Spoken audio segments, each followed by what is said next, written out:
বলেইছিলাম আমি নকশা বড়ি দেওয়ার পুরো ভিডিও মানে গয়না বড়ি দেওয়ার পুরো ভিডিওটা নিয়ে আসবো। ফার্স্টে কড়িগুলোকে বাজার থেকে নিয়ে এসেছিলাম, বাড়িতেও হয়, আমাদের তো গাছ নেই, তাই বাজার থেকে নিয়ে এসে ওগুলোকে চাকের মধ্যে ভেঙে নিয়েছিলাম। ভাঙার পরে ওই পাঝেড়ে নিতে হয় কুলো দিয়ে, ওটা তো আমি জানি না, ওর ভিডিওটাও করা নেই।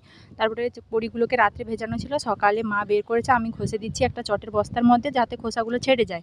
আর মা ওগুলোকে ভালো করে পরিষ্কার করে ধুয়ে নেবে। এগুলো সাদা কড়িতেও করা হয়, কিন্তু সাদা কড়িগুলো খুব শক্ত লাগে, তাই আমরা সবসময় কালো কড়িতেই করে থাকি, এতে মানে টেস্টও ভালো লাগে, আমাদের পছন্দ। তারপরে ওটাকে ধুয়ে রাখা হয়েছিল।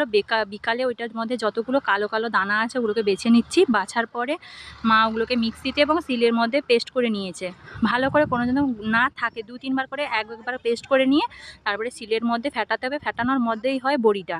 আর দিচ্ছিলাম আমি ফেটাতে পারি না, আমি ডিজাইনগুলো দিচ্ছি, কিন্তু ডিজাইন দিতে দিতে ক্যামেরাটা আমার ছেলে ধরেছিল, তো তাই ডিজাইনগুলো বোঝাও যাচ্ছে না। তারপরে যেমন তেমন হয়ে গেছে।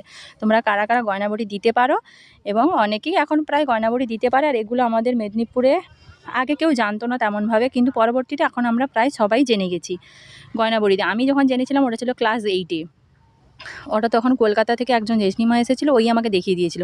এবার মানুষ চাইলে কি না করতে পারে, প্র্যাকটিস করতে করতে আমার হয়ে গেছে, দেওয়াটা শিখে গেছি। এবার তোমরা কারা কারা দিতে পারো এবং আমার ডিজাইনগুলো তোমাদের কেমন লেগেছে, শুধু খেতে ভালো লাগে তা নয়, দিতেও খুব কষ্ট। ওগুলোকে দিয়ে ছাদে দেওয়া ছিল, আবার বিকালে সবগুলোকে তুলে একটা কী বলে কুলপির মধ্যে রাখতে হয়েছিল, কেটে কেটে ছুরি দিয়ে। আবার এইগুলোকে 2-3 দিন পর পর রোদে দেওয়ার পরে তারপরে ভেজে খাওয়া। কেমন লাগলো ভিডিওটা জানো।